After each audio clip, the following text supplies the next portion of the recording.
Hey, everybody. Welcome back to the Modern Squid podcast, where we learn about the people behind our favorite writers and brands. On today's episode, we have Meghan Stark. She is the founder of Great Lakes Supply Co., which is a motorcycle apparel company. And she also is a writer, and a coffee enthusiast. She owns a 2017 Ducati Scrambler Cafe Racer. And with that, let's jump right in. First off, I hear you are from Mesa, Arizona. Whoa, how'd you find that out? So you were in one podcast and you said that you are both private and transparent at the same time, right? Well, which podcast was that? I don't know. You're on like 3 different podcasts and I listen to them all. So Oh, great. Some of them disappeared, so I think I've only been able to retrack down like one or two. Well, yeah, with the Mesa thing, that's where I was born. I was essentially raised in Milwaukee though. I was just like born in Arizona and my family moved up to Wisconsin pretty soon after that, only about like 2-3 years after I was born. But I go back to the desert as often as I can. That's actually why I'm like always rocking a lot of turquoise stuff, the Southwest roots.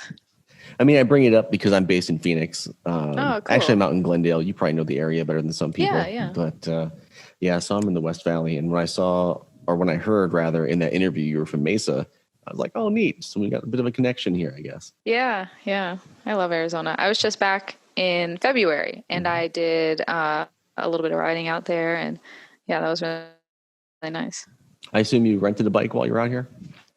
Yeah, I've got like a great partnership with Twisted Road, and every so often, if I'm going on a trip, I ask them for a rental, or like we talk about doing a rental, and if I make a video, I get a free rental. So I rented a Yamaha FZ07, and that was a really good time.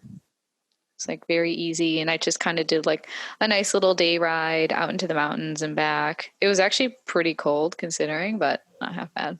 Did you go out to South Mountain or which mountain did you go to?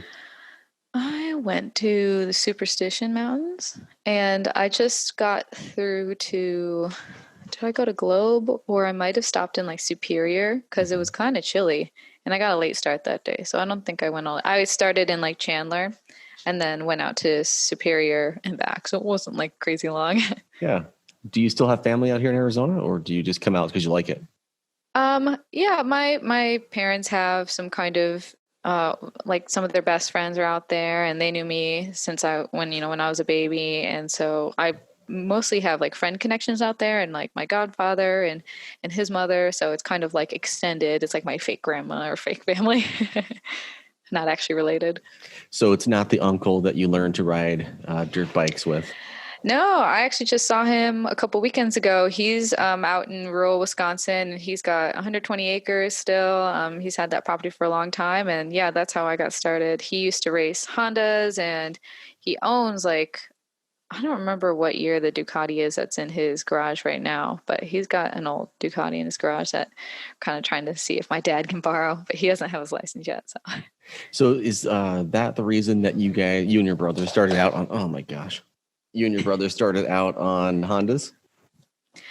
Yeah, I don't know. I think the Hondas just like ended up being a natural choice. I don't think we thought about it in like the lineage kind of thing. But I just knew that Honda Rebels were a small, super user-friendly bike and that there were a lot of them around.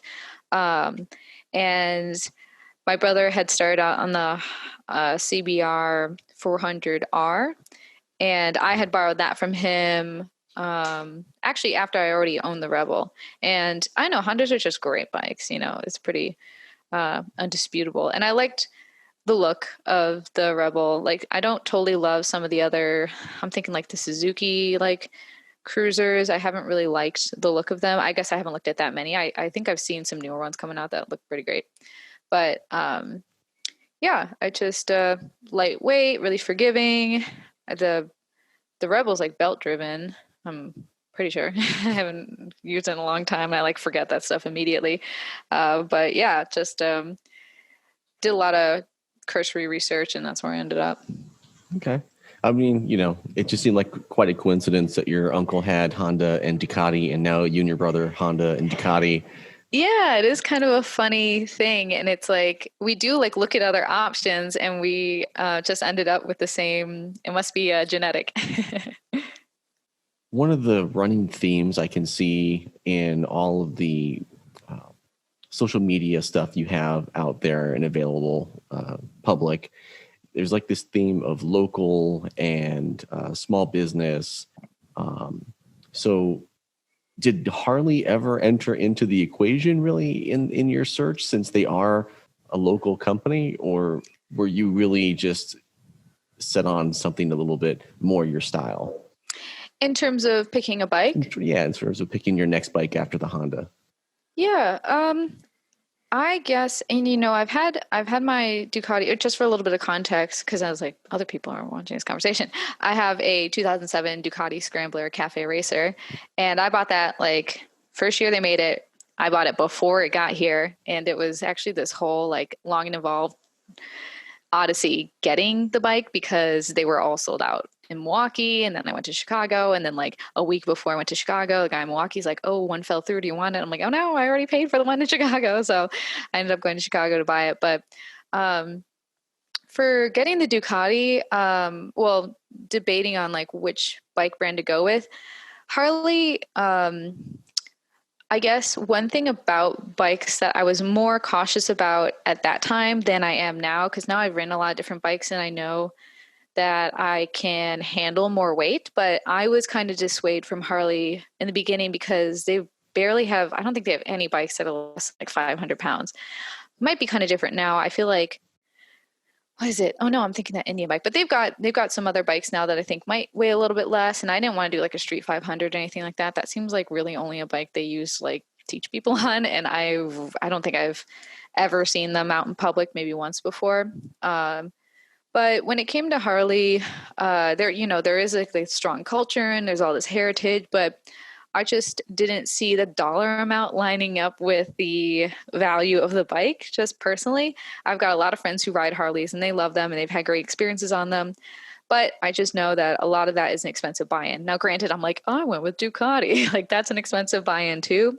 But to me, like you said, it kind of aligned with my ethos a little bit more. It was like a lean, mean Italian machine, and I really liked that about it.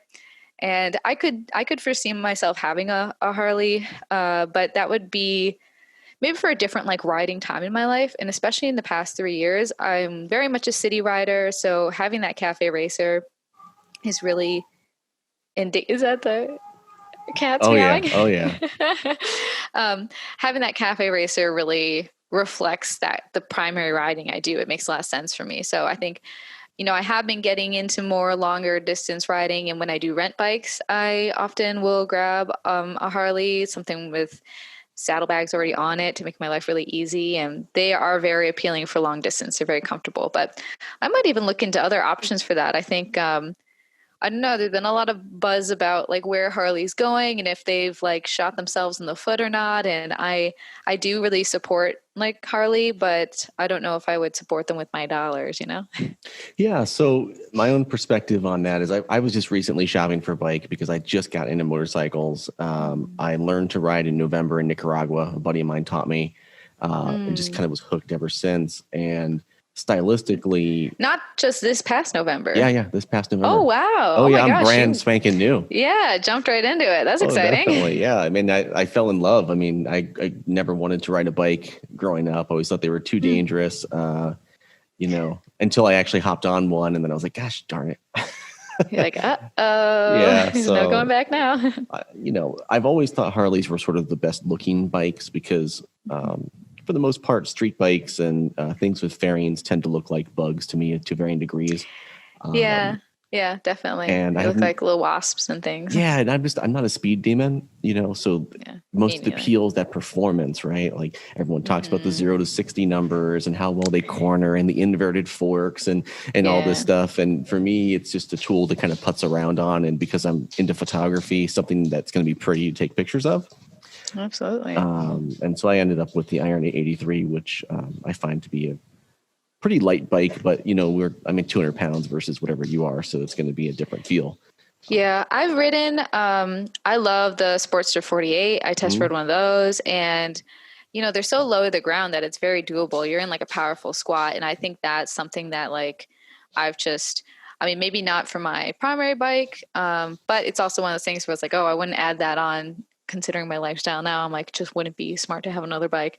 Um, but I've ridden a Dyna, and that was probably the heaviest, biggest bike, and I had some issues parking that sometimes. So Yeah. yeah, the Sportsters, if I were to get a Harley, that'd be pretty likely the one I'd get. Otherwise, they do have those more. I haven't looked at their lineup because I don't really follow it that closely, but I do remember they were kind of putting out some more like naked, flat track inspired looking bikes, a lot like those Indian bikes. And I feel like but that's basically what I already have theoretically, at least like aesthetically. And I don't know how much more the performance is optimized compared to mine. My bike actually only pumps out about like 74 or 75 horsepower, even though it's 803 cc. So it's like, Yeah. it's really, it's that low end torque, which is fun in the city. Well, so the 2 points that I wanted to make, why I kind of led into that and got distracted, was that I kept hearing this common theme from people that Harleys were expensive. But because I wasn't actually like locked into Harley, I just always liked them, but I thought they were the same thing. I'm like, they're too expensive. But when I was shopping around, I actually didn't find them expensive unless I compared them to sports bikes, which I wasn't considering because I didn't want a sports bike. But when I was comparing cruisers to cruisers, none of the cruisers I was looking at seemed to be beating them on price. So being who I am, I decided to plot it all out. And I went to like every different manufacturer of cruisers and found their price points and plotted them out, and then plotted Harley. And it seemed like everything was pretty middle of the road until you got to the CVOs. Once you got to CVOs, Harley just like was killing everyone on price. It was really, really expensive. But I think that most people talk about the value proposition, where it's like the tech you get with the Harley compared to some of the other bikes is lower. And so even if the prices are comparable, they're not the same kind of value.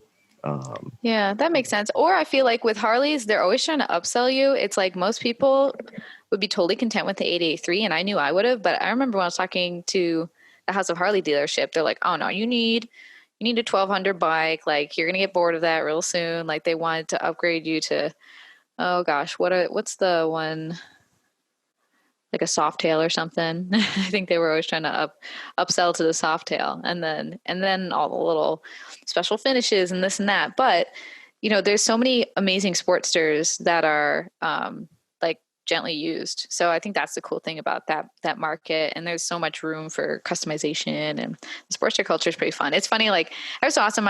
After so often I delve back into Harley culture and what people are talking about, and I'm like, I can't even keep up. Like what's cool, what's not. Oh, these people do baggers, and I was just like, whatever. I just like to ride. Yeah. No, I'm the same way. I my bike's probably going to be stock for a while. The only thing I've put onto it is crash bars, the engine guards or whatever. Because it's my first year riding, and I've already dropped it twice. So if I hadn't had the engine guard on there, like if I did the whole Harley thing where you just swap the exhaust, well, now I'd have a brand new exhaust that's all dinged up because I dropped it. Yeah. And then you got to wonder, like, how much extra are you squeezing out of that? Because that was a bike I was weighing between the Iron 883 or the Scrambler when I was trying to decide what bike to go with. Well, that and the Triumph Thruxton R, which was even more than my Ducati. But yeah, I ended up with the Scrambler, and I think part of that was a little bit of familial influence because my mom's like, oh, you have to go Italian. I was like, what? When you first found out that I rode, you cried. And now you've got an opinion about it? Like, come on, Mom. But it's pretty fun. Me and my brother both riding around on Ducatis. So you said before that you've got basically a family of motorcycle riders. So, well, kind of just a handful of them. My mom and dad don't ride. My dad used to ride like, as any boy in the 70s would, like illegally on a dirt bike through Arizona, I guess. But my brother, he's 3 years older than me, and he rides. And my uncle, who's my dad's brother, used to race. So, and then he and my cousin used to run a motorcycle repair shop. And I would hang around there in like 7th and 8th grade. And that was pretty cool. They didn't keep it for super long, but it was a cool spot to hang around. So that's why I was thinking that it might be a little bit smoother for you than it is for other people to introduce your parents to the fact that you're riding a bike now too. Because my family, my uncle rides, but he's basically the only one. So once I told them that I'd gotten a bike, my mom was pretty pretty against it, but Yeah, my mom was very against it. And it's interesting though, because I had kind of teased it because I bought a helmet and I told her it was so I could ride on the backs of bikes. And she didn't really react that much. Or like obviously she didn't like love it. And then when I had like bought the bike and enrolled in the class without telling her, and I didn't live at home. I was like, you're not the boss of me. I'm like, how old was I then? I don't know, like 23 or 24. And so I'm like, I don't have to get my mom's approval to do this. But I guess I registered my info with their address when I bought the bike or when I got my, like the title in my name. Yeah, the registration. And so this like flyer went to their house that said like, if you want to renew the extended warranty on your 2007 Honda Rebel. And she thought that my dad had bought a bike at first. And then it's like, look that bike up. I don't think my dad could fit on a 250 Honda Rebel. It's a little bike. And then she figured out it was me. And apparently she cried. I wasn't there, but she, wept for me. But I said, you didn't weep when I was on the back of the bike. So that just means you don't trust me. But she's definitely grown to, I mean, obviously, everyone always worries a little bit and, cause like, you can do as much as you can and they can have faith in your abilities and how careful you are. But then there's always other people. And that's the big thing. It's just like, I do try my best to avoid risk. But I want to have a little bit of fun. And I, sometimes if you're a little bit too paranoid, it kind of shoots you in the foot. I think I messed up quite a handful of times on my first bike, and it was nice to have the Rebel and not be too precious about it. And so I could do kind of like stupid things, and it was small enough and lightweight enough to pick it back up if I like slipped on gravel or just like all the stuff that happened on that bike. And it's just like, I mean, knock on wood, but stuff like that just doesn't really happen to me anymore. So it's kind of nice to be able to screw around on a beginner bike, or at least just build up some of that confidence in another way. Yeah, I think if my bike was more expensive, I'd probably be sad because, like I said, I've dropped it twice. Once was in gravel. I was going through a park and it was all paved, and I turned right. All the gravel looked super hard packed. Everything looked good. Yeah. A few feet into it, ended up being like 6 inches deep. Oh, wow. Yeah, gravel will do you. Yeah. So that was kind of a pain. And then this last time was just trusting a car. I came to a roundabout and I was much closer to the roundabout. There was no yield sign on my road to get onto the roundabout. And this truck was further back. I'd come out. I started to lean in, getting ready to enter the roundabout. When I hear and see out of the corner of my eye, he revs up and speeds through so he can beat me into the roundabout, because I wasn't going very fast, I think, and he wanted to speed through it. And so I hit too much front brake and down I went. But, damn. Yeah, it's like, and in a roundabout, it's hard to change your mind in the middle of that. It's pretty hard to bounce back. Yeah, luckily I hadn't actually quite entered it yet. I was leaned over because it's kind of hard to explain, but I was getting ready to enter it. So I was on the left-hand side of the normal lane and leaning to the right, anticipating coming into the roundabout. Yeah, like you're in your counter steering. Yeah, and then he just like, I heard and saw him speed up and looked over. And I've been practicing a lot of emergency braking in parking lots, but I keep doing it when I'm straight up and down like you do in the class, right? Yeah, so I haven't done any emergency. Nice and easy. Exactly, and I haven't done any when I was leaned. So I used an amount of pressure that would have worked if I was upright, but apparently it was too much for my lean angle, and down I went. But ouch. Yeah, I know all my gear works now, though. Yeah. And it's better than being hit by a car. Oh, yeah. Always is. And it was a box truck. So, that would have been really terrible. No, thanks. Yeah, that's like, you just like pick you're like, how do I want to hurt myself this time? Yeah. I mean, I barely had a bruise. Everything was fantastic, actually. I was so happy that I had invested in the riding pants with the armor. Because the only thing that really hit the ground was my hip. Okay. So nice. Now, actually, I want to kind of back up a little bit because we kind of got right into it, and I should have introduced a little bit of like who you are and what you are, because like you said, we hadn't talked about your bike, and I think a little bit of context. Yeah, we mentioned, or you write somewhere that, or you describe yourself as a writer, and a coffee enthusiast. Yeah, but I think that you're definitely more than that too, because you're also an entrepreneur, right? and you're a coder and a web developer. So how do you find time for all that? Yeah, it's funny. Sometimes it depends on where you pick up the bio from, because I nix some things and add things other places. But yeah, so I've never had a traditional job, not since, internships in college, and that's not even quite a traditional job. So I've always had well, sometimes it was a curse, and then it's turned into a luxury once I, got accustomed to it. But being in control of my own time, I'm lucky enough to be pretty self-motivated, so I can kind of have a good hierarchy of a direction to go in. And I don't do all the things all the time, but pretty much all the stuff that I am listing places are the things that I do on a monthly basis at the very least. So most of my most of my working days consist of doing web development and e-commerce for customers and for myself, because I run my own e-commerce store. And that was kind of one of the funny things is I keep using myself as a guinea pig. So half the time, like, I'm trialing out something weird on my site, so it might be broken because I'd rather try it on mine, learn all the kinks, and then be able to recommend it or not recommend it to a customer. So I've always had my own personal projects and small things that I did alongside of client work to enhance it and just as a creative outlet. But yeah, I was much more of an avid traveler before recently, so I would always kind of make a habit of getting out of town, especially in the cold. It's really beautiful to be in Wisconsin during the warmer season, so I tend to try to stick around then. And obviously, my bike's here, but I was traveling like sometimes twice a month for a year there, and I just really enjoy like going around the world, and I would shoot travel photos, like street photography and stuff.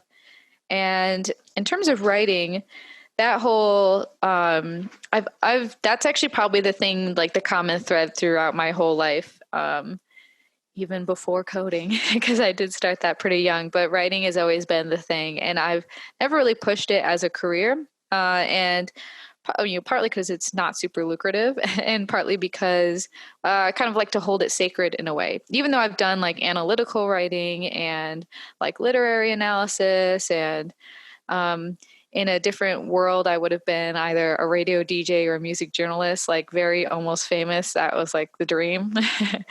If you've ever seen that movie. Oh, it's a really good movie. But yeah, I still continue to write poetry, and writing works its way into all the content that I do online as well. I do, it's not that deep to be writing captions and stuff, but sometimes it is. But even more than that, scripting videos. I've been dabbling with more video essays, which I really enjoy. I did one on motorcycling and meditation, or it's more so like peak performance and presence in motorcycling, but it has like meditative side effects, and it's more about stress reduction. So I always kind of like to wedge writing into what I'm doing, and sometimes I'll even do that for clients. I'll do content strategy for them, but yeah, I kind of just do a little bit of everything, do what interests me, and just shuffle my time around accordingly. Yeah. So, speaking of writing, do you tend to write under a pseudonym? Or the reason I ask is that I actually tried to find some of your poetry because Oh, you no. you had a whole long conversation on one of your podcasts about your poetry with the gentleman. I think he must be a musician. Oh, yeah. And so I had tried to find some of it to read it before talking to you, but I couldn't find it anywhere. So it's either behind paywalls or you're using a pseudonym. I trying to figure out where it's at. Honestly, I should use a pseudonym. That's a good idea. I mean, obviously, I've had the thought before, but I just figured my name is so good that I should just use it. But yeah, I've only had a handful of pieces published, and they end up in literary journals, which are usually like university funded, or they're kind of like, yeah, you have to either have the physical publication or have a subscription to the digital publication. I'm willing to submit to online publications, but I was kind of trying to do literary publication the old fashioned way. And in that sense, there's a traditional publication route. And I was just trying to go with kind of the more the established norms of what people go for, like Tin House or even like the New Yorker and these kind of institutions of poetry. But it's something that I'm thinking the more I move on with my life, and like you said, I'm kind of like open. What did you say I was? I Well, guess I said actually, it. I was quoting you. You Yeah, what had did I said that say I you were was? both, you were on one hand private, but on the other Yeah. hand, very transparent. Yeah, private and transparent. It's like I like being authentic to people. I don't want to. I don't put on a facade online because I can't. I just can't. Um, Maybe like a couple cups of coffee would like get me high energy, but I tend to just like come as I am. And if anything, I'm a little bit more low key online than I am in person because it tends to be like how I riff with somebody. And I can get like hyper with my friends, but for the most part, when I'm just like sitting down filming a video by myself, it's like it's just me. So it usually ends up being pretty low key. But with the whole and that's something that I was thinking about a lot a couple months ago, is straddling these lines of sharing but keeping things private. And poetry is one of those funny things where it's a very much like a time in your life thing. And it's when you write over a long enough period of time and you continue to grow, you look back at your old work and you're just like, yeah, I stand by that then. But if all this were to be published on a certain date, or if it were all compiled into one work, I'm so far removed from that by now. That's just kind of the slow form of traditional publication. I'm sure a lot of people who publish books feel that way about their books. And think of if it goes on to become like somewhat notorious, and then if you grow from that, or at least just like don't really align with it as much anymore, it's kind of hard to talk about that stuff. But um, for the most part, a lot of my work is like uh, just kind of wrestling with language and using words more of for their cadence than just their textbook meaning. I mean, I do a lot of wordplay and stuff. So um, I have only had two pieces published, or at least one of them was in a journal, and one of them was like a finalist for some sort of a something. But man, it's hard to get stuff published, and you usually have to pay to submit. So you throw a lot of money at that.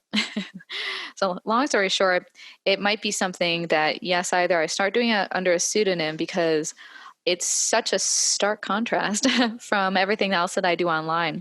And it's definitely still a part of me, but it's, it's kind of like maybe a little too much sometimes, I wonder. No, I understand. I think that a lot of creative people go through, I don't necessarily know if it's always a poetry phase, but there's typically Mm-hmm. some sort of a writing phase with a lot of people Mm, who are creative or who enjoy doing creative things. yeah. I mean, I know I did when I was younger, and I found a few of those poems as I've become an adult and looked back on them and gone, "Oh my God, I'm glad there wasn't blogs or anything like that back then, because that stuff would have still been out there probably for people to read and embarrass me with." But Yeah, that's also the nice thing about the slow publication process is you can kind of look back on things and decide whether it has like artistic merit outside of just like these are my feels. So I keep a journal, and I find that really productive, and yeah, obviously good for like mental health, but also for sometimes wrestling with those things turn into poetry. And I always think like I don't want it to I've never really thought of most of my creative endeavors as expressing myself. It's like obviously that happens, there is self-expression, but I hope that most of the things I make go beyond me and they have value outside of that. mhm. Yeah. So, um, did you ever consider? So, I guess let me back up. In my looking into your social media and stuff, I see that you're Mm-hmm. active with, I don't know if it's a cafe or what it is precisely, but they have a Mm-hmm. YouTube presence, and they're offering all of these like yoga and online concerts and things like that. Oh yeah, yeah. I forget what the place is called. It's called No No Studios. Studios, yeah. Yeah. And um, you talked in one of your other podcasts about wanting to have a physical presence for Great Lakes Supply Co. Mm-hmm. And where it would kind of marry the retail space with a cafe and make it a hangout spot too. Have you ever Mm-hmm. considered adding in sort of that type of a live entertainment piece where people either do some spoken word or do some music, maybe comedy, whatever, just make it something like that. No studios as well, like take a little piece of that. Absolutely. I'd love to be a conduit for that kind of stuff. It's kind of, I like doing things like that. And especially if I can enable other people's hosting. I have my own like hosting anxiety. Like I could never, or it's very stressful to have an event of my own. But if I can support other people's events, that's like the perfect spot for me to be in. But and hopefully no one goes and steals my idea, but the kind of grand scheme would be to own a whole building and have a cafe and retail space down below that also has, small events, concerts. There's a lot of cool small venues around Milwaukee. I don't know if it's like that in a lot of different places. I mean, I'm sure there's plenty of spots that have bands play at a bar, but it's very strong here. Like a lot of original music. You're not going to hear just like constant cover bands. It'll be it's a really strong and interesting music scene, and it's got a lot of people have their own style here.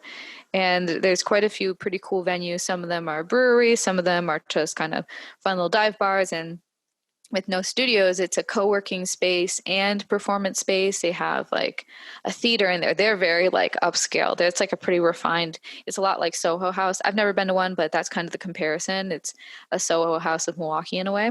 And I think it would just be so cool to be able to have a spot where, because motorcycle gear is expensive and that's a kind of high barrier to entry, and I'd want to do the fancy little cafe racer stuff. So I'd want people to feel like they could come in, grab a cup of coffee, be low key, and then they could come in for other reasons, and for there even to be workshops. And I think being a female owner of a space would be really helpful because it could just be like a good hub for community building and a cool spot for people to go. I like there's a lot of that vibe in Milwaukee, but there's nothing quite like what I'm imagining. Yeah. Well, has the current world situation given you any sort of pause about that idea, or maybe given you some new ideas for what you can do in case we ever find ourselves in a situation again where meeting together in large groups of people may not be possible for months at a time? Yeah. Well, it's definitely made me happy that I didn't try to start a cafe, this year. Yeah, right. And I knew that wasn't going to be on the table. And who knows, it might be. I do love the flexibility of operating online. And it's cool because then I just mailed off an order to Poland for the first time. Like there's a very global audience, at least from my experience of being online. People follow me from all over. I think it's only about 40% or maybe less of people who tune in are from the US, at least from my YouTube channel. And when it comes to the whole kind of in-person and scale of events, I've never been, well, other than concerts, I don't often like to be around like big groups of people, at least not all the time. So I think it seems like small spaces or smaller venues or like more low-key places can still thrive in this kind of climate.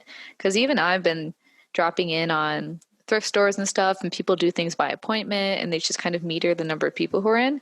So I think it's still doable, and I'm pretty confident that we'll work through this soon enough, and hopefully it'll be fresh enough in our minds that we'll have good protocol for getting it taken care of should it happen again. It seems like stuff like this is on a longer timeline, though. I don't know if there will be like more viruses more often, but it seems like it's kind of a every 100 years or so thing. So hopefully we'll be like all set for the rest of my lifetime. Well, I think whether people believe that global warming is man-made or if it's just a natural cycle, whatever the case may be, the world is warming. And one article I read was talking about, for instance, reindeer in Siberia. And as the temperature was going up, the permafrost wasn't refreezing. And so deeper layers and deeper layers of the permafrost were getting exposed every summer. and there were some reindeer that got defrosted, essentially. And they had apparently had some sort of contagious disease that Oh, went wow. and ran rampant through reindeer populations after they popped up. So I can only imagine it's going to be a matter of time before something similar happens with humans. And even if it doesn't happen directly with humans, you see with the current virus how a bat, disease mutates into a human disease. So I don't know. I tend to think that it's going to happen more often than every 100 years. I think maybe we're going to look especially with the global society. Like that's the thing is like it would have been contained in maybe other eras, but now we have such common and affordable, frankly, global travel. It's just like, yeah, it's kind of one only a day matter of away from time. Tokyo. I'm Yeah, in Phoenix, geez. Arizona, and I'm a day away from being in Tokyo or Paris or Argentina, wherever. Yeah. Yeah. Yeah, I haven't brought that into because I've been just kind of focusing on the e-commerce end of things because that's been the great opportunity. I was like, oh, I already had the groundwork laid down, and so I figured I just refocus my efforts there. And now I'm in a bit of a phase where I'm doing more client work, and I'm a little bit less. And my sites now, I've like greased the wheels enough that it's pretty low maintenance, and I only have to fulfill like a handful of the products. I outsource some of the fulfillment, and it's helpful because then people in Europe can get things faster.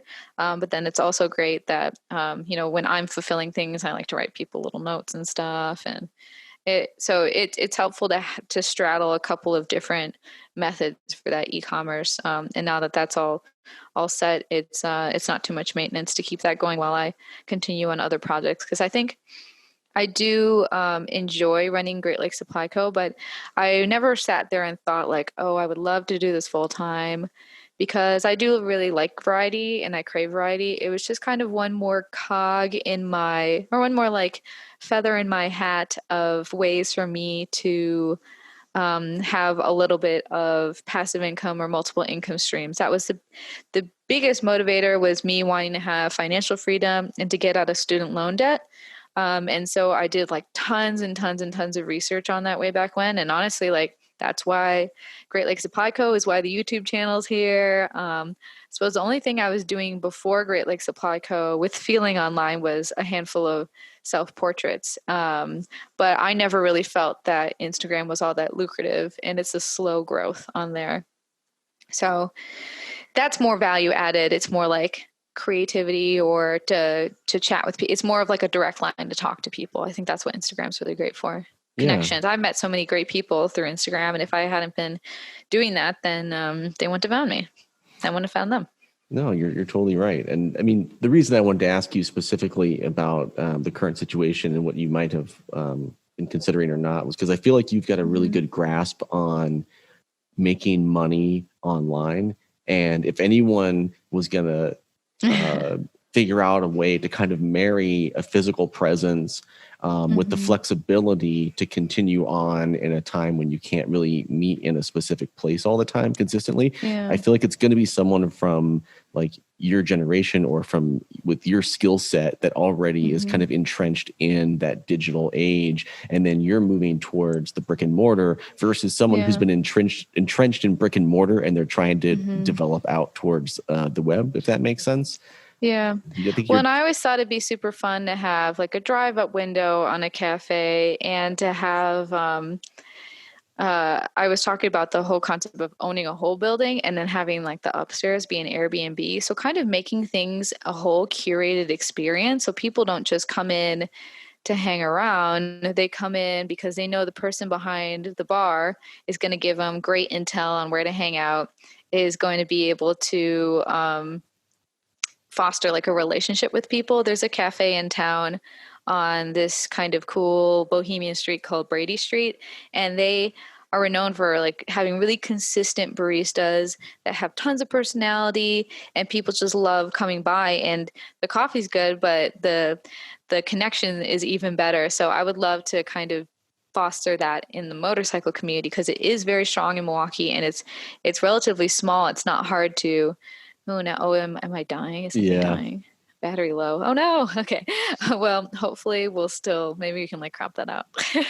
I mean, it doesn't really matter if it's up there. Yeah. I just don't want it to die on you. So I don't know if you want to swap it out or. Yeah. Unfortunately, on this camera, I only have one battery, but I think it should last a little while longer. But yeah, I would love to be something like that in the motorcycle community. And it's not always just like me behind the bar, but it would be cool to just be like, hey, swing by, like I'm here. I know Letitia Klein, speaking of Harley people, she started a bar in her town in like Kentucky. And that seems like it's been like a really amazing experience for her from what I've seen online. She's kind of now this whole like kind of historic restoration person. She's like very entrenched in improving their town and making it a real destination and preserving it. So I think that's a cool thing. You can be a cultural hub, and it's tough. I to be honest, I wouldn't ever bother with like hosting digital events because I myself haven't been really attending very many. For someone who works online all the time, and oftentimes my creative endeavors drive me to the computer again, when I'm just trying to have a good old time, I tend to step away from it for sure. So it's a tough thing to merge those. I think that's why riding is so great because it's pretty social distancing approved. So I could even be a hub of place for people to meet up, they grab their coffee and they get out. Yeah. Well, I think that, another example sort of, I guess, of you sort of merging digital and real life is the, that team that you helped out with their marketing when they were doing a flat track build. I think it was a high school team. Yeah, it was a high school team. Yeah. That's a cool program. It's called the Build Program. It's been going on for, I want to say, maybe it can't be 11 years, can it? Maybe 9 years or something. And only a couple years ago, they started an all-girls team, and it just so happened to be from the high school that I went to high school at. And so I joined that the second year. And yeah, this year was kind of funny. The Build Moto program was kind of funny this year because that's like you just have to work on that in person. Mm-hmm. And it was too bad. It's too bad that as the season kind of fell off funny, and everyone was just grappling and trying to kind of navigate the new world. So we couldn't really do like a proper send off with the high school girls, but it's a really cool program. I myself am not the most technical savvy when it comes to the bike. I mean, this year I've been doing some of my own maintenance, and that's been really fun. Just like simple things. And every year you learn more. So it's so cool that those kids have that opportunity they start with a barn find or a scrap bike. And actually this year, Harley donated a bike to our team, and all the other teams had Royal Enfields because Royal Enfield was a sponsor. But we worked out of Harley University, so we're just like, can we have a Harley? So we started. Well, I think we started with the Street 500 and started turning that into a flat track racing bike. So the girls are very hands-on, and it's mostly just the other tech leaders showing them the ropes, and part of the kind of full experience, because we want to teach them all these really marketable skills. And part of that was the marketing, and that's what I was involved in. It's kind of teaching them how to use, social media scheduling tools and optimizing for good like keywords, and I even had them like make a little website. So yeah, it's cool to kind of add a whole 360 approach to all that. Yeah, and I hear you guys took like third place, right? Yeah, there's a couple of different ways that they do the awards. Like some of them are for the They just do points different ways. The race itself is only a portion of the overall score. So yeah, I think, and then they have to do kind of like a whole pit thing where they like change out a tire, and yeah, it's pretty cute. Okay. So I think I read somewhere that one of the technical schools does all the engine work. Does that sound right? Yeah. It's just a local or Milwaukee or technical college. Yeah. Yeah. So do they have much interaction with the technical college, or is it basically they send it off and then the folks over there work on it and send it back?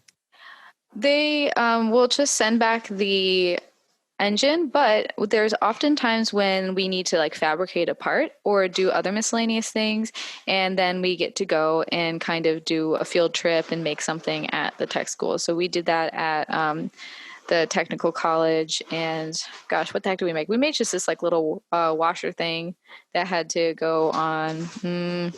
I don't remember what part it was. I knew at the time, and now I've forgotten. But I have some cool video of the girls working on that.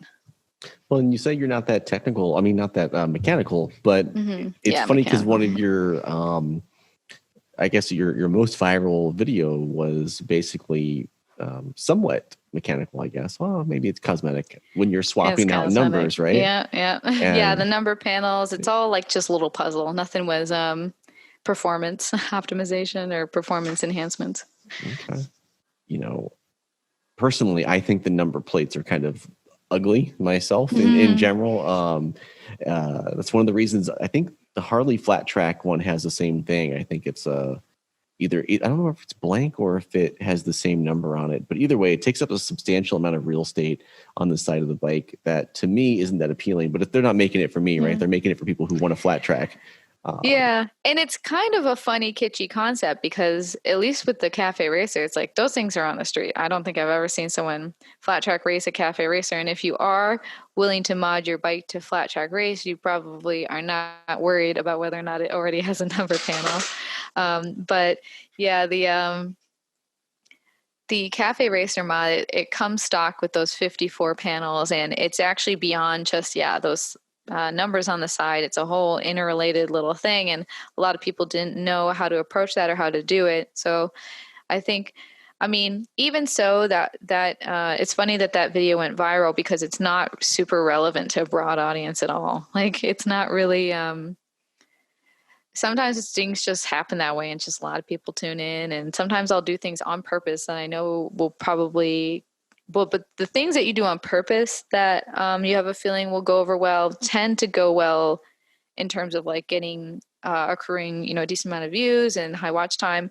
Tends to be things that are long, like a long game. Things that are more tutorial based, things that are more List how based. to, and yeah.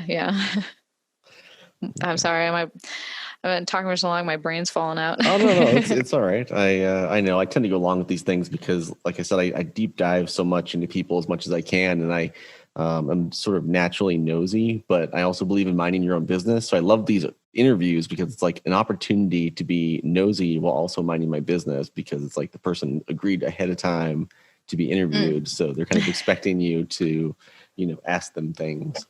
Sure. But I kind of wanted to talk about, well, a lot of things I wanted to talk about.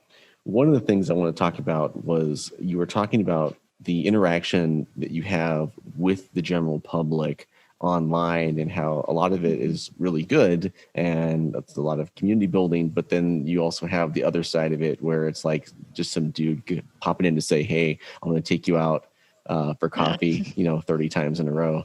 Has your experience been improving since you've been talking about it at all? I don't know. I think because I also just took a break from being online, so I think there was just like less activity for me. So I was like top of the feed way less often. But I think it's funny. I go through different ebbs and flows of being more, I don't want to say sensitive to it, but more dialed into that energy, because I can guarantee it happens to a lot of people and at a much larger scale, because I have a pretty small following. And there's people with, 10 times as much. And I can guarantee that the commentary is probably 10 times as much. And so they're just maybe better equipped to filter it out, or I don't know. They find it funny, but I just like sometimes and it's like, well, I'm posting myself online, so obviously I'm expecting someone to look at it, but I sometimes just wish that it could just be invisible and not be seen. So it's kind of funny to straddle these lines of I want to make things, and to incentivize making them, I want them to, help promote my business. I want them to help other people.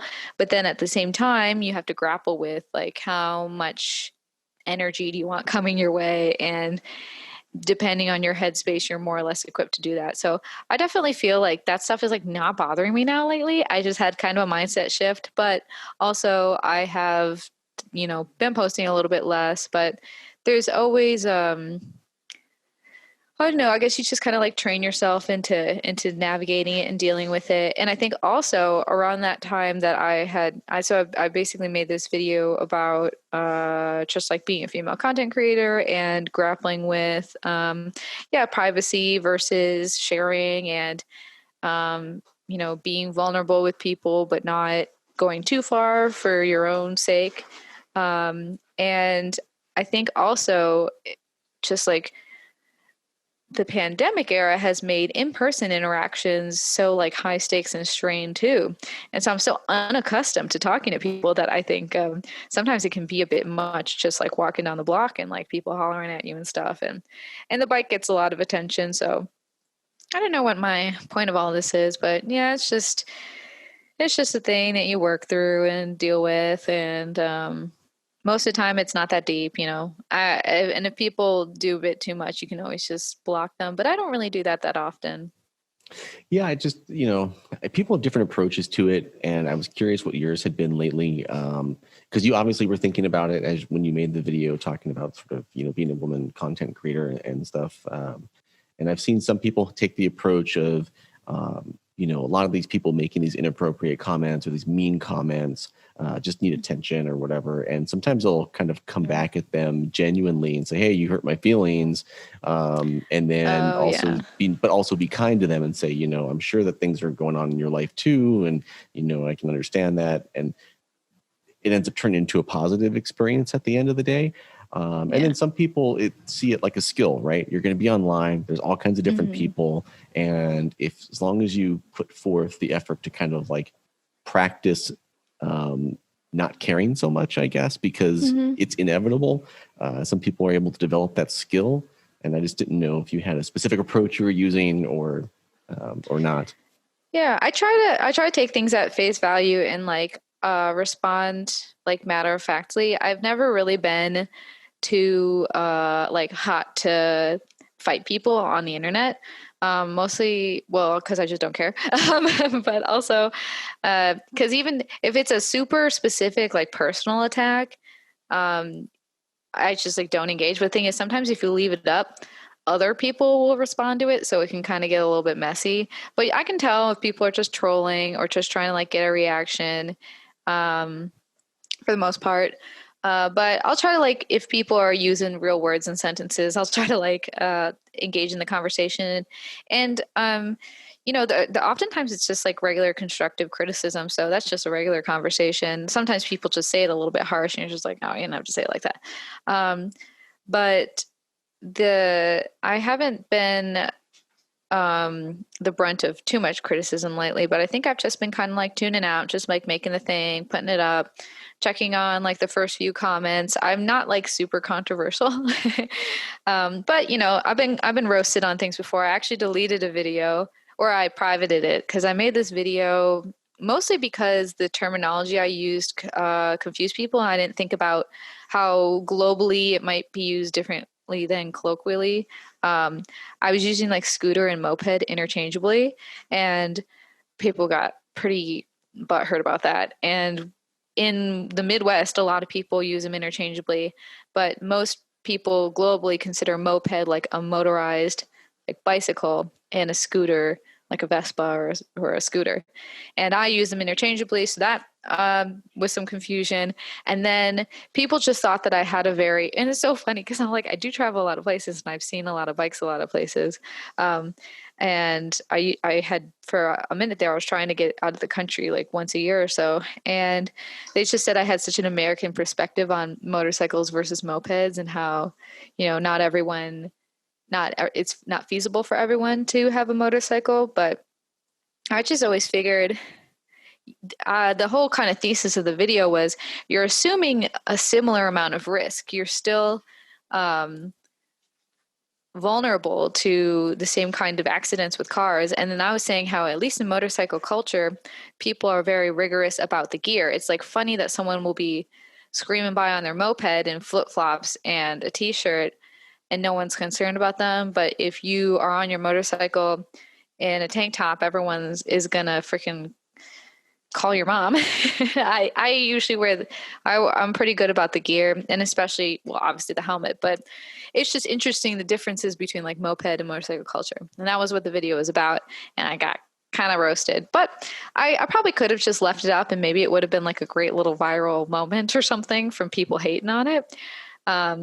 Because I was surprised how strongly people felt about that. But I don't know. It's kind of one of those things is I want to like perpetuate positivity. And I guess I was kind of a little bit harsh on mopeds or scooters in that video. So I was like, I don't want this to be my legacy. This is not Well, the hill I'll die on. yeah. No, I heard you mention that before too. And I mean, I lived in Italy for 3 years, so I've got a lot of experience with people on mopeds.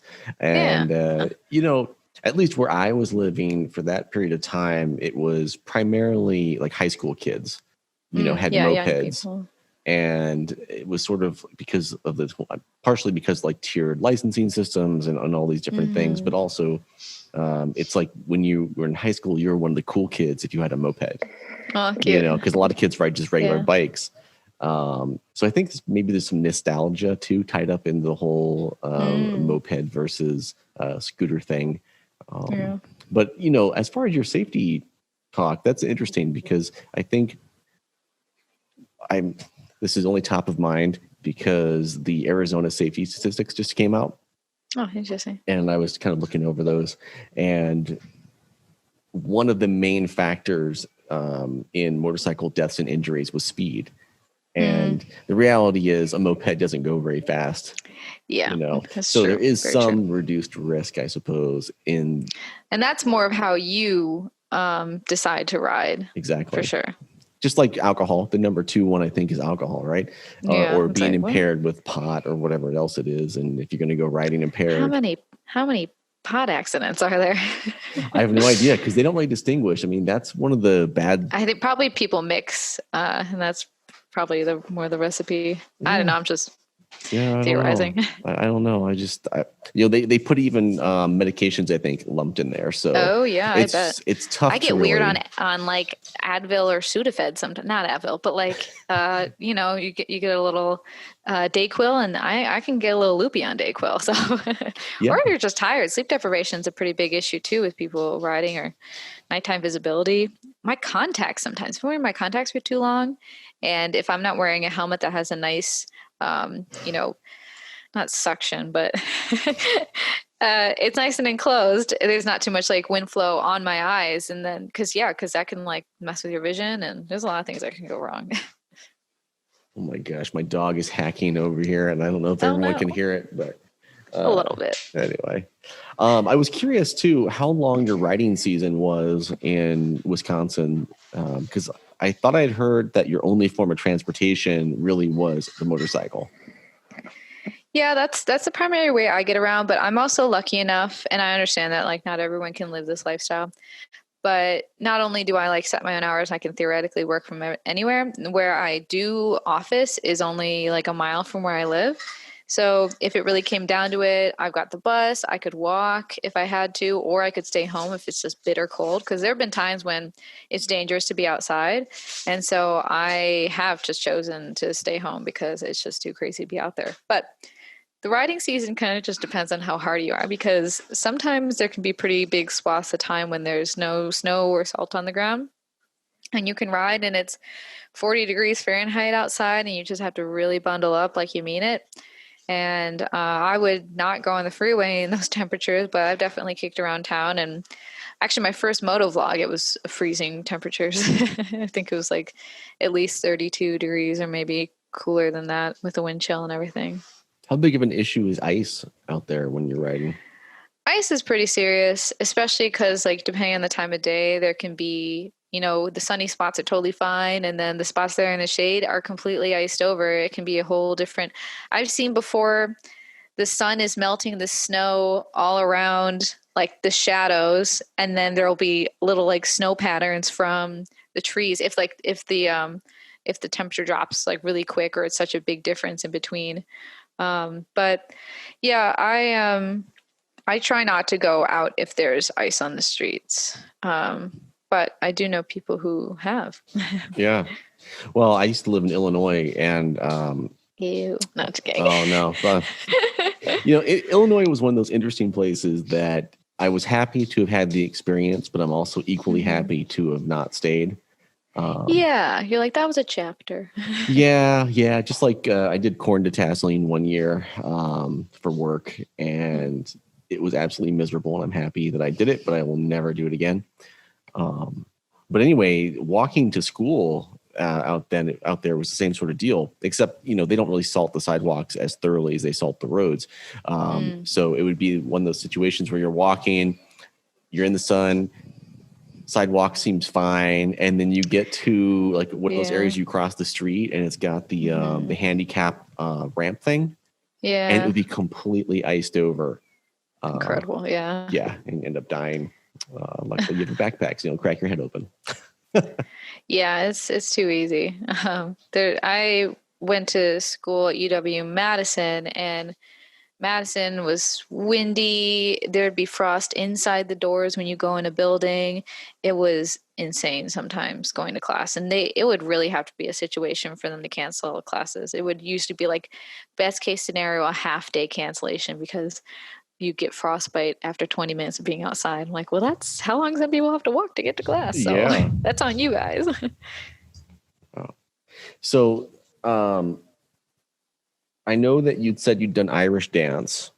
And was that just in high school? Did you continue that into college at all, or? No, I didn't do it in college. Do you think people care about me Irish dancing? Well, what I think is it's interesting that you're now the second person who's done like competitive dance that I've interviewed, and I've only done like 6 or 7 interviews.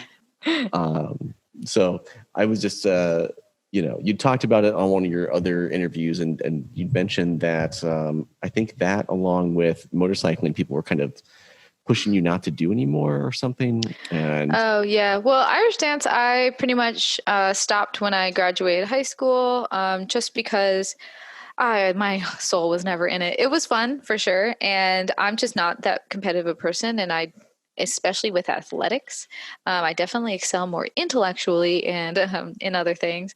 So I was totally fine with letting that go, and I do have some lifelong friends from it, but I think it taught me a lot of like great lessons and like good things about posture and about not crying on stage or whatever. But yeah, motorcycling, I had wanted to do it in college. Everyone at Madison had scooters. Did you hear that? Okay, good. Everyone in Madison had scooters. I'm like, I don't want a scooter. I want a motorcycle. But yeah, at that time, the people around me just like, I guess, didn't have very much faith in me. My friends and friends' parents, even people like, oh my gosh, don't get a motorcycle. And then I think as I aged out of like school environments, and some people just kind of fall off your network because you had things in common with them then, and maybe you do less so, or it was more of, we saw each other a lot, so we had rapport. So basically, as I just got older, I just was around more people who, I know a lot of people who ride, and it just kind of worked out that way.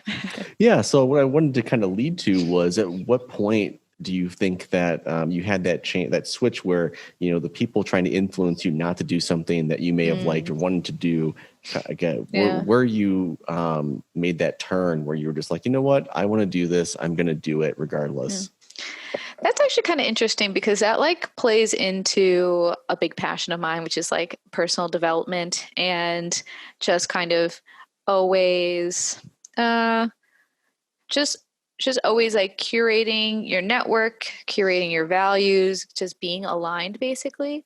And I think that for me is much easier to do when I have a smaller network, and I don't even have to audit my networks anymore because I intuitively pick people who, and it's not just like-minded, because I have plenty of friends that I have healthy debates with and stuff, but similar values. And I think for me, minimalism played a big role in that. I was like, this is kind of like specific life stuff, but after I graduated college, there was kind of like zero structure.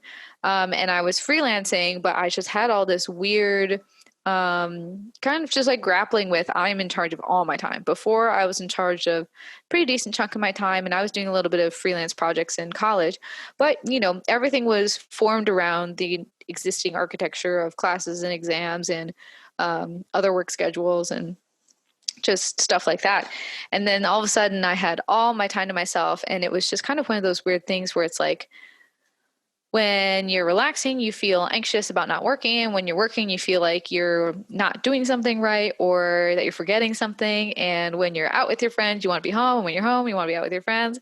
And so it was kind of one of those things where it was like a hurdle I had to get through to decide just to like, I always liked myself and I liked my hobbies and things, but it was kind of just getting clear on like where I am is the best place to be. And I'm like, you're doing the right thing. And it's just these like mindset shifts that have to happen.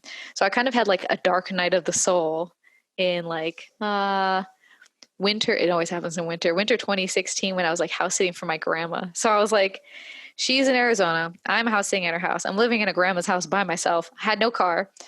And all my friends just lived other places. Some of them were in Madison, and I was just like kind of big transitional moment. So I just spent like a ton of time by myself. And that's when I delved just deep into like intellectual podcasts and just reframing all that stuff. So I think that helped lay the groundwork, because later that year I did eventually get my bike and license. Let me think. When was that? I guess that was, yeah, April of that year. I got my bike and license. I'm sure it's no coincidence that it was after I just came really resound in my own interests and just less influenced by the people around me. And I think that's the funny thing about the online thing too, is I felt like I had to take a step away for a minute because I was feeling too impressionable. And I think that's the thing. It's not so much sensitive because like the commentary or other people saying stuff, it's not always people like personal attacks. That's like that with friends. They're not always trying to bring you down, but they just like instill these little seeds of doubt, and they'll question like, oh, why did you say that? Or, it's all through these other filters of other people's interpretations. And actually, I read the book, The Four Agreements, and that was I read it at the perfect time and it hit me pretty profoundly. I feel like books like that, they have to hit you at just the right time. And I read it all in like one day, and that distilled for me all these disparate little bits of wisdom that I was trying to conceptualize. And it's funny how this mindset shift could get me into riding, which could then like open up this whole other world of purpose for me. Because I've always been pretty driven when it came to things I like to do for work. Like I haven't had too much wandering when it came to professional skills, because I'm lucky that the stuff that I was interested in, people want to pay for, and that doesn't always happen. But when it came to kind of like assembling a crew or like building community, I was never quite exactly in the right place. I always felt like it was kind of like the classic, like my friends don't go to this school. And then like by the time I look back on it, I'm like, oh wow, what great people that I wasn't engaging with in this sphere that I could have. So yeah, long story short, yeah, mindset shifts, they're pretty important. Well, I mean that's awesome, and you are probably the third woman now who I've interviewed who's had a similar sort of mindset shift. When I was talking to Doodle, she was saying that after one of her breakups, like she originally had been really kind of following along with what her boyfriends had wanted to do and hadn't really developed a big or hadn't emphasized her own desires and interests, and then she had this breakup, and then all of a sudden she found that she really enjoyed focusing on the things that she really was interested in, and she liked being single, and now she was like just doing all this stuff, and it really kind of it was a mental shift where now she's thinking less about what other people are thinking that she should do and more about what she wanted to do and kind of following through with that. And then same thing with Nina from She-Wolf, like she got a different relationship, and this guy was in a band, and so she found herself alone a lot and developed a stronger sense of independence through that. And anyway, I just find that stuff interesting. I think that's so important because I've always been someone who enjoyed alone time, and I think it's hard to do that in certain environments. Like if you live with people, I've been living alone since 2016. And I think that's been really helpful because I'm in control of all my time and there's no pacifiers in the form of human beings. And so it's great to, and like, yeah, I was house sitting alone, and that really helped me just kind of like face things head on, and things can get really sad and dark sometimes, but I think it's really important to be able to grapple with that and move on. And then it's just alone time is so important, and cultivating your own interests and being like, okay, would I really be doing this if I, had if I could have my ideal day, would this include that? And I think it's always good to reassess. And I think that's just kind of also what happens, hopefully, as people age. You're less in these social environments. And even as like minuscule as peer pressure can be, if you just happen to be around certain people, it's like you're the summation of the 5 people around you the most. And if there's just like a little bit of things that aren't quite ideal, maybe they're not as ambitious or empathetic or as whatever as you need them to be, as intellectually stimulating, whatever it is, or it's calming. Like I feel like I was around a lot of chaotic people, and now that's just like not the case. And that kind of stuff can get a bit addicting. It's just so interesting and important to assess that stuff and have enough alone time to really think about it and really, because like if you don't have the alternative, then you don't really know. There's it's like, even what do you like to eat for dinner? Like some people just eat whatever the other person they're with is eating, and don't even get their favorite foods in. They're just a little too agreeable. I think that happens with women kind of a lot, actually. Agreeableness. It's not always a bad thing. It can be very helpful in like compromise, but you don't need to compromise on everything.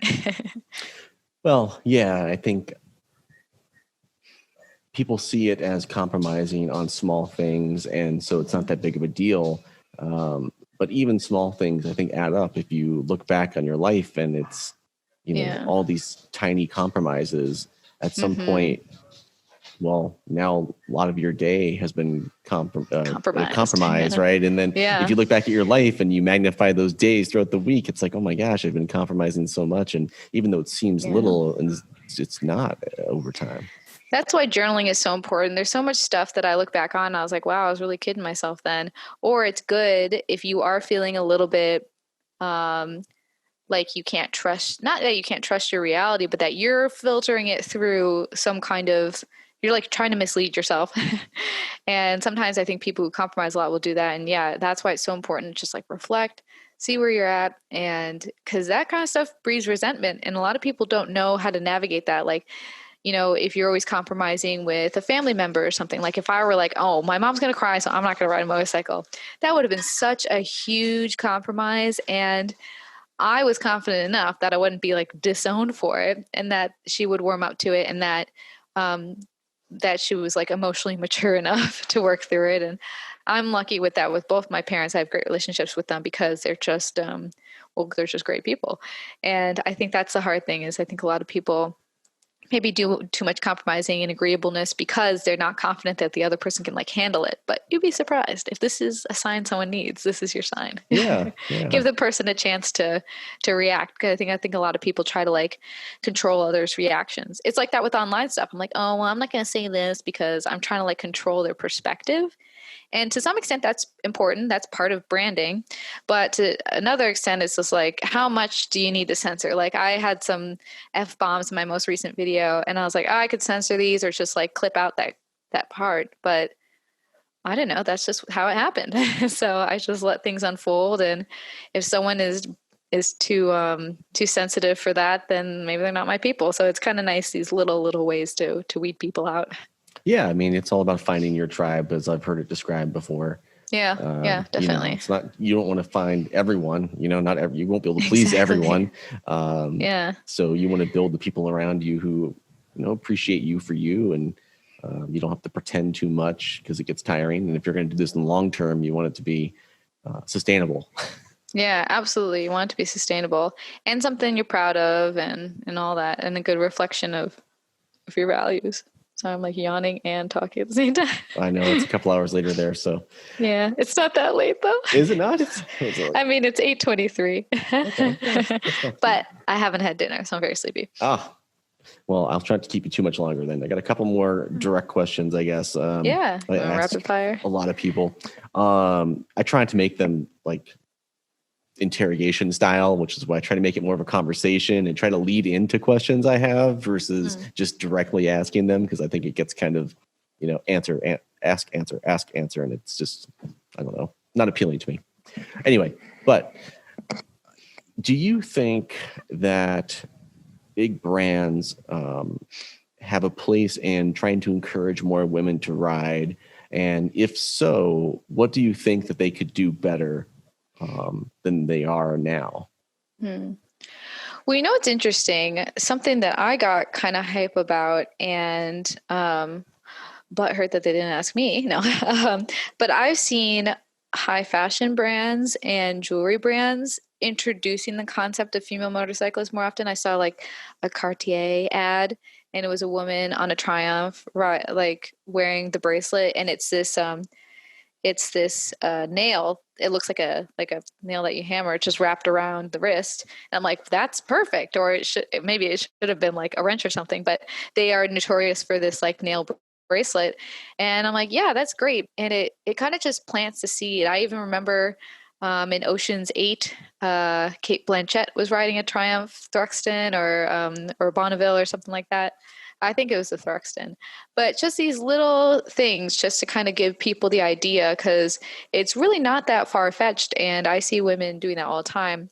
I think it is helpful for motorcycle brands to showcase women in context, but it should just happen like naturally for the most part. I think one thing that's a bit of a bummer about the history of Ducati, and I see a lot of individuals. I do follow companies, but I feel like they end up not being in my algorithm, because I think that's just how business accounts often work too, is they get less engagement. And so I don't get a whole lot of like corporate content coming my way. But I know historically Ducati has been, it's like they got the girls in the little red dresses. And it's like there's women around, but they're never really like marketed as the rider. I think that's why the Scrambler lineup was a bit more refreshing, because it was just everyone was kind of presented the same way. It was like everyone could be a rider. These people are having a fun time on the beach, and it appealed to the lifestyle and it appealed to everyone, because I don't think a lot of people seem dead set on wanting like 50-50 in terms of like everyone who rides. And I think there's always going to be just like a natural distribution that's more skewed to men. That's just kind of the nature of things that are kind of mechanical and stuff like that. So I think, it's steadily growing and the progress is good. And I think with women, that's why content making is so important. I think if it weren't for the fact that like I know kind of how women operate, I would be a little less motivated to make the videos because I'm like, I don't need all this energy coming my way. I'm like, no, I'm doing it because I know women just tend to research things more than guys do when they get started in it, especially something where they would be uncommon, something where you're trailblazing a little bit. Being able to follow in someone's footsteps is so helpful. And oh, I sound like I was going to cry. And I think just having a little bit of lifestyle content and just showing people the fun that you can have while riding mixed in with some of the technical things. But I feel like the motorcycle community can be very self-reflexive. And that's why I like when brands like jewelry brands will feature female motorcyclists, or even Tommy Hilfiger was doing like, it's so funny how often motocross or motorcycling will like penetrate the kind of cultural consciousness in a way, or bleed into pop culture. And there was a whole Tommy Hilfiger, I really like high fashion. I like tune into this stuff a lot, but there was a whole Tommy Hilfiger, Gigi Hadid collection inspired by motocross. I know Rihanna with Fenty did one of those too. So I think just subtle things like that in other spheres will probably get women more interested in it, and then it'll appeal to people who are younger. Because I think like everyone thinks of like Harley or like women riders as like older Harley riders. Even in my class, I was like the youngest, and a lot of people get into it maybe after having kids, and sometimes it's a loaded cultural thing. But I think we're very fortunate in this hemisphere for the most part to just be able to like do whatever we want. So I think it's a good time to be a gal, especially a gal on a bike. So it's interesting you say that, because the Johann Zeitz, or whatever his name is, who just took over as CEO for Harley, when he was the CEO of Puma, he turned them around partially by marrying sportswear with fashion. Yeah, I have the Puma Rihanna. They made these like boxing shoes. I love those. Yeah, so his strategy seemed for his turnaround, and I'm researching it for a video I want to make, but anyway, I'll talk about some of it here. Part of his strategy for turnaround seems to be trying to marry a brand with fashion, but also with sort of fashionable people and teams and things like Rihanna. And I think they're doing a little bit of that now with that guy that everyone loves who was Aquaman. Oh, Jason Momoa. Jason Momoa, yeah. Daddy Momoa. No. Yeah, people love him. I knew him from Stargate, but then he went on to do. Oh my God! Yeah. Wow. He was in like Baywatch too, like original Baywatch, like when he was 19 or something. Crazy. Yeah, but that's because he's from Hawaii. Yeah, that's before me though. I mean, not before me. Like I watched a little bit of Baywatch when it came out with like Pam Anderson and David Hasselhoff and all that, but it just never was that good, in my opinion. Yeah. So when I really watched Jason Momoa was on Stargate. I think it was Stargate Atlantis or whatever.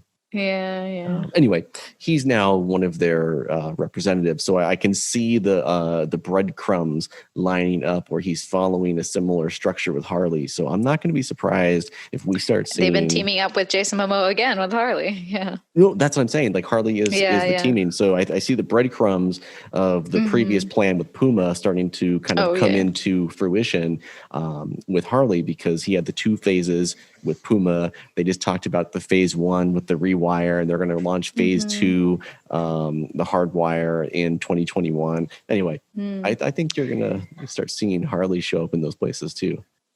Yeah, I think that would be cool and refreshing. And I mean, there's even like, I think that's what was cool about or like more media placements that seem natural as well. Like I loved the Ride with Norman Reedus series. I don't think I saw all the second season, but in the first season he was on like a Triumph Tiger, and he rode with Jeffrey Dean Morgan, and even who the heck else was on that? There were a bunch of like really interesting cameos on that, but it was cool because they didn't get so techie. It wasn't like Top Gear, and obviously it's like Top Gear is awesome and there's a place for that, but it was more about, we're traveling these places, we're eating the food here, we're on the bikes having fun, and it's more about the experience. I think that'll hit a bit more for women. It's about the experience and the community. Like, it's instant community.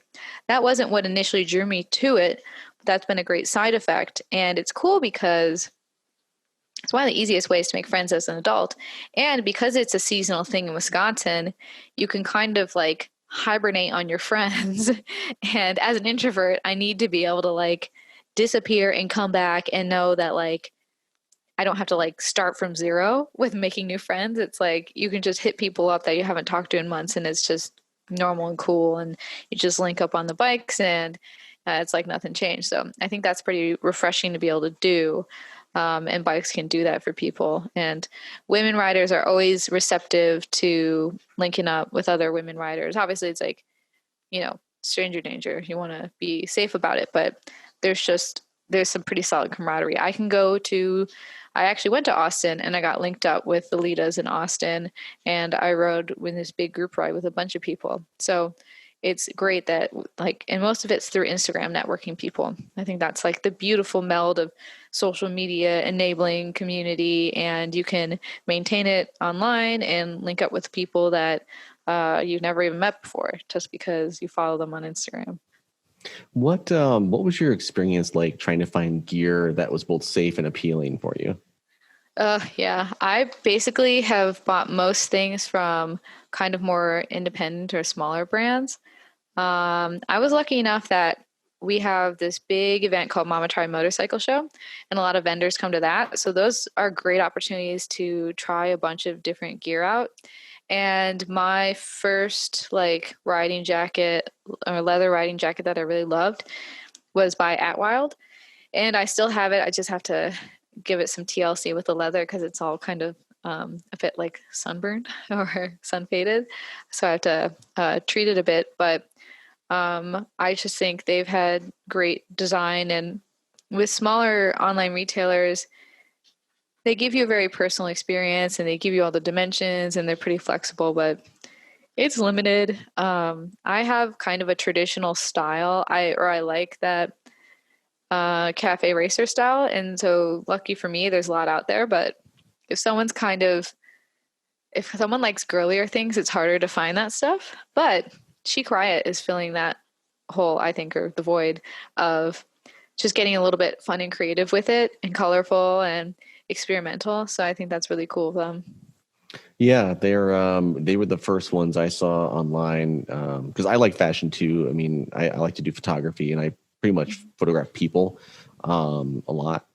Or They gotta wear something. I did usually. It's a mix, but but so anyway, when I'm looking at things online, a lot of times I'm kind of checking out, especially good photos. Like I'm looking a lot at them to see what I like about them, what I don't like about them, if there's anything that I think that I could take away from it and whatever. And so, not to mention, I've been trying to kind of convince my girlfriend to get into writing too a bit. And, you know, anyway, the whole package of being able to show her stuff that she might like to wear and also kind of talk about the experience of writing. Hopefully that helps. But in general, I was seeing a lot of people and I wasn't really impressed with the gear. It just, you know, it was the least interesting thing about the photos. And I ran into a few, and I think one of the first ones was Doodle, and she was wearing this jacket. And I was like, oh my God, what is that? And, you know, I clicked on it and it was Chic Riot. And then I went to Chic Riot's account and was looking at all their different gear. And it was actually really cool and interesting stuff. It was a lot different than what I was seeing before. And then when I talked to them, they told me about Atwild, and I went and checked out Atwild, and they were super cool. And then I think I saw a picture that you posted wearing one of Chic Riot's jackets. Was it the one? Yeah, that was pretty recent. Yeah, where you were smoking the cigar or pretending to smoke the cigar or whatever. Yeah, right? I had a cigar because I wanted to do kind of like mafia boss vibes for the photo, because it's like they're self-portraits. I like to make them fun. And they had sent me that to try out for a little bit. And yeah, that was like the first one I posted in it. Okay. So do you smoke cigars at all, or is that purely...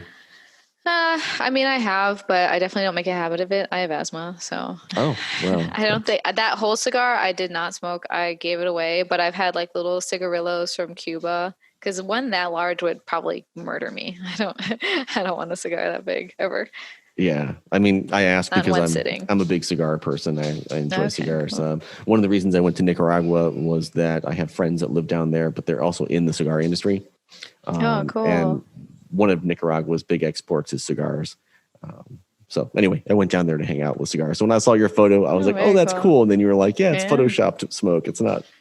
Well, mostly because I was indoors. I was in somebody's basement, so I wouldn't have lit it in there. Yeah. No, I've done the same thing. I don't smoke inside my house. So I've done some shoots where people had cigars and yeah, I wasn't going to light them. But anyway, so last question before I let you go, because I'm sure you're starving. Yeah, I'm really hungry. And I usually ask this at the beginning, but I feel like it's better to ask it at the end. So I'm going to start doing that now. But on a scale of full squid to full atgat, where would you say you fall on the scale? I think I'm probably like 80% or something. I guess it depends on what you consider all the gear, because if we're factoring in lower body protection, that's where I take away my 20%, because I do have like Kevlar lined jeans and stuff, but if it's hot out or if I'm only like commuting and I'm not going on the freeway, I usually just wear regular jeans. But if you know anything about women's jeans, they're just like paper. No, my brother, he would say like, if you got an accent, those would shred like cheddar cheese. They're like spandex. And I try to get like all cotton, but even so, they're not going to hold up. So that's where I dock some points, but always rocking the helmet. 95% of the time I'm in a jacket, and it's a leather jacket. Sometimes I drop in some armor. If I'm going on a grand adventure, I'll do Kevlar armor, the whole thing. And I'm very often in boots. So I give myself a good 80% if we're factoring in lower body. I think I could be 90 if we're not factoring in lower body. Well, I interviewed a guy who went from DC to Alaska to Argentina And I asked him about it, and he was saying his own perspective based on a number of falls and everything he's taken since having such a long trip was that the lower body was actually much more valuable than the upper body. Yeah, isn't that some stuff? Yeah, it's so funny. People get very butthurt when they see someone in my videos without a jacket on, and or if they're wearing like, but it's just so funny, like the things that you can kind of like trick people into not worrying about it. I got very, very roasted by somebody else because my friend had like reposted my video on Facebook, and some guy like went off in the comments about me wearing um track pants. But what he didn't know was I had armored like leggings, then jeans, then track pants because it was like 35 degrees. So he's just like, what an idiot. Like, she's just wearing track pants and nothing else. It's like, I'm wearing 3 pants, sir. Like, mind your business. So that kind of stuff I always just like to like let people be. You never know. Maybe they have supersonic skin. No, it's just everyone's got their own thing. And it's kind of like smoking cigarettes. I'm like, as long as you understand the risk you're assuming and I guess don't do it around me. I don't know. Well, none of us gets out of this alive. Yeah, right? exactly. And just do your best. It isn't as if riding motorcycles is safe in general. I mean, you can make it as safe as possible, but it's never going to be safe. Yeah. And even the next best thing, which is cars, it's still one of the number one killers of people. Oh, yeah. It's dangerous being on the road. So, especially in the city. Anyone who's complaining about folks not wearing gear, in my mind, is just kind of being a bit of a hypocrite because there's no foolproof way to travel. And it's all about taking the level of risk that you're willing to assume. Personally, I'm full at GAT because I've always thought motorcycles were super dangerous. And I want to make it as least dangerous as I can. So even if it's 100 degrees out, I wear my pants. I like my skin. I want to keep my skin. Yeah. And it's like, if I'm going to sweat anyways, you just like, once you're going, it's fine. It's usually not that bad. At least in Wisconsin, we only have a handful of days where it's brutally hot. So I feel very lucky that a lot of times it's very comfortable to wear all the gear. We broke our record for a number of 110 degree plus days in Arizona this summer. No. It's hotter every time I check in on you guys. Every time. Yeah, definitely seems to be some sort of warming going on. I don't know. Yes. It's almost like the climate is changing or something. Yeah. All right. Well, I feel bad because you're hungry. I hate being hungry, so I will let you go. But I really do appreciate you taking the time to come on with me. Yeah, thank you so much for inviting me on. I followed it and I was like, ooh, this is cool. Maybe I can get in on this. And then you just reached out. It's perfect. Well, I appreciate it. I like I said, I like talking to people. I'm kind of an introvert. I don't do well in crowds, but I do enjoy talking to people, and I am kind of nosy, but I also believe in minding my own business. So this is like the perfect meld for me to talk to people about things I find interesting and not feel like I'm being the type of person who doesn't mind their own business, which I think people should. So anyway. Thank you so much for watching this episode of the Modern Squid podcast. If you'd like to follow along with Meghan Stark and her company, Great Lakes Supply Co., you can follow them on Instagram at Great Lakes Supply Co., or you can visit her website, greatlakesupplyco.com. As always, there'll be an episode page with all her links as well on themodernsquid.com. If you'd like to follow me on Instagram, it is The Modern Squid. Thank you all and have a good day.